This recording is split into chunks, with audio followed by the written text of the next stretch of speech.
Mobile ভাঙবে বললে না, তোমার সামনে দাঁড়িয়ে আছি, ভাঙো ভাঙো, এ ভাই ভাঙো ভাঙো, এই আসো কেন, ভাঙো ভাঙো, ভাঙবে বললে না, ভাঙো কেন? হ্যাঁ তুমি কি বললে? তোমার থেকে পয়সা চাইছি, তোমার থেকে পয়সা চাইছি, বলুন। মেয়াদ শেষ হবার পরেও আসানসোল দুর্গাপুর উন্নয়ন পর্ষদে পার্কিং এ জুলুমবাজি। সিটি সেন্টারে বহুজাতিক শপিং মলের পাশে এই অবৈধ পার্কিং এর খবর করতে গিয়ে হুমকির মুখে সাংবাদিক। অবৈধ পার্কিং এর একজনকে আটক করল সিটি সেন্টার ফাঁড়ির পুলিশ, ক্যামেরা ভেঙে দেওয়ার হুমকি। এই স্পর্ধা পাই কোথা থেকে অবৈধ কারবারিরা, প্রশ্ন শিল্পাঞ্চল জুড়ে। ওই বহুজাতিক শপিং মলের পাশে আসানসোল দুর্গাপুর উন্নয়ন পর্ষদের এই পার্কিং লিজ নিয়ে চালিয়েছিলেন দুর্গাপুরের এক প্রভাবশালী ব্যক্তি। 2024 সালে আগস্ট মাসের 22 তারিখ লিজ শেষ হয়।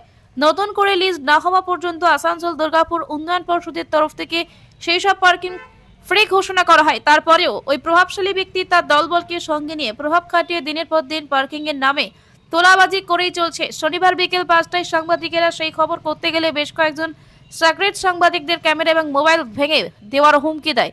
এমনকি বলা হয়, এতদিন ধরে যে গাছ কাটা হচ্ছিল ততদিন কোথায় ছিল সাংবাদিকেরাই? ঘটনা জানাজানি হতেই ক্ষোভে ফেটে পড়ে দুর্গাপুরের সাংবাদিক মহল। তবে সাংবাদিকদের গায়ে হাত দেওয়ার ঐধত্য কোথা থেকে পেল সেই নিয়ে প্রশ্ন উঠতে শুরু করেছে। পশ্চিম বর্ধমান দুর্গাপুর থেকে মদন দালানের রিপোর্ট, ডেইলি নিউজ। এখানে কি প্রত্যেকদিনই গাড়ি রাখেন?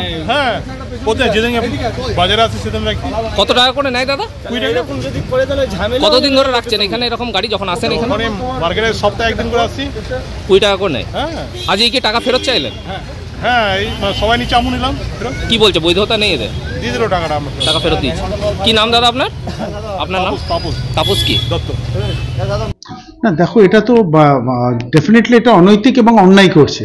আমাদের কাছে খবর যখন এসেছিল, যেই মুহূর্তে আমরা কিন্তু টেন্ডার যে মুহূর্তে শেষ হয়েছে, আমরা কিন্তু সব জায়গাতেই আমরা আমাদের নিজেদের বোর্ডে লাগিয়ে দিয়েছি সব জায়গায় যে ইটস মানে পার্কিং ফ্রি জোন, মানে আপনি গাড়ি রাখতে পারেন, পয়সা দিতে হবে না। আমরা কিন্তু বোর্ড লাগিয়ে দিয়েছি।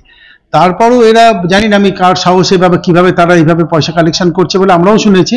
আমরা পুলিশের কাছে কিন্তু অনেকদিন আগে কমপ্লেন করেছি। আপনি তো শুনলেন, আপনি জানলেন যে আমরা আজকে না, অনেকদিন সেই সময়ই কমপ্লেন করেছি, সবাইকে মেল করা আছে।